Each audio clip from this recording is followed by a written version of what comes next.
देश के 90% मुसलमानों को नहीं पता है। राजनीति में इस्लाम की सबसे बड़ी देन, राजनीति में नहीं पता, वो है एनलाइटेंड एरिस्टोक्रेसी।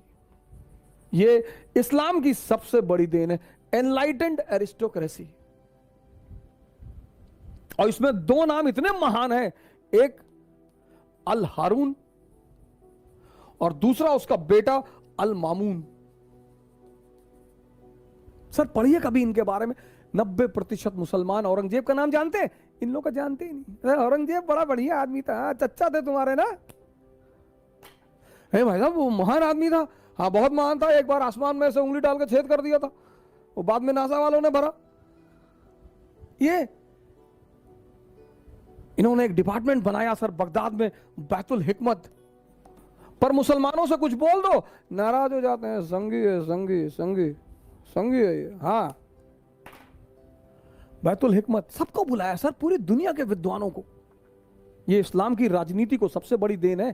कैलिफ सिस्टम, जो आदमी एनलाइटेंड होगा वो स्पिरिचुअल हेड होगा और वही पॉलिटिकल हेड होगा। हजरत अबू बकर, हजरत उमर, उमर साहब की कहानियां सुनो सर। मुसलमान इसी को भूल गया। नेता चुनो सर, तुम दलित नेता चाहते हो ना, दलित नेता चुनो, अंबेडकर जैसा चुनो, कोई हारून जैसा चुनो। पढ़ो इस आदमी का इतिहास, लिटरेचर में कंट्रीब्यूशन, साइंस में कंट्रीब्यूशन, डेवलपमेंट में कंट्रीब्यूशन, पॉवर्टी में कंट्रीब्यूशन।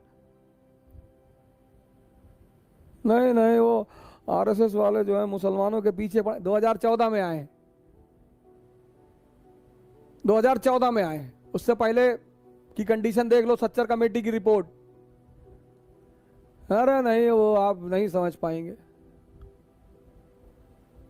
और 1870 में एक किताब आई हिंदुस्तान में, द इंडियन मुसलमान, बड़ी इंपॉर्टेंट किताब, द इंडियन मुसलमान।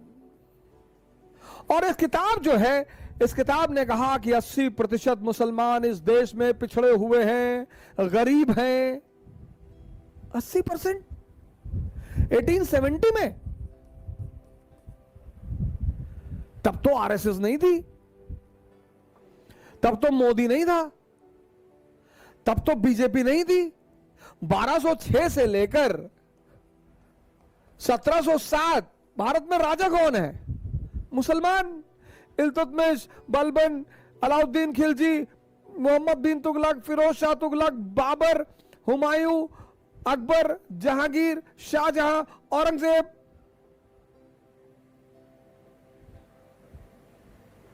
तो ये कैसे हो गया? मैंने बड़े सारे मुस्लिम इंटेलेक्चुअलों से सवाल किया, मौलानाओं से कहा, मैंने कहा चाचा ये कैसे हो गया? नहीं नहीं, वो जो है वो कुछ दूसरा मसला है, वो आप नहीं जान पाए। नहीं नहीं, कैसे हो गया? तब तो ये लोग थे नहीं, ये कैसे हो गया? इसका मतलब कोई बुनियादी दिक्कत है जिस पे लोग जा नहीं रहे हैं। यह मकसद है मेरा आपको इस कहानी सुन।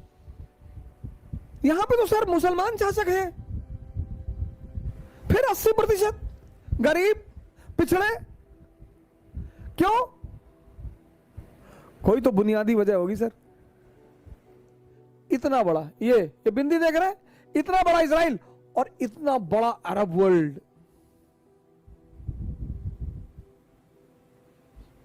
सर आपको शायद ही ये बिंदु दिखाई पड़ रहा हो। इतना बड़ा इजराइल और इतना बड़ा अरब वर्ल्ड। दुस्साहस देखिए इनका। आपको ये आकर्षित नहीं करता? आपको इनसे सीखने का मन नहीं करता? गाली देना किसी समस्या का समाधान नहीं है। हमारे बड़े सारे मुस्लिम भाई हैं, उनको मैं देखता हूं किसी को तुरंत गाली देने लगते हैं। तारिक फतेह चोर है, अच्छा क्यों?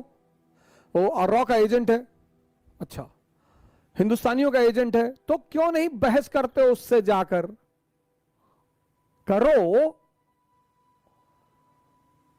उसको साबित करो कि तुम गलत हो, उसको बुलाओ किसी मजलिस में, उसके तर्कों को काटो, नहीं नहीं, वो शैतान का आदमी, शैतान इबलीस का आदमी। और जब भी तुम किसी को गाली देते हो तो एक बात तो स्पष्ट हो जाती है कि तुम उससे मुकाबला करने में सक्षम नहीं हो।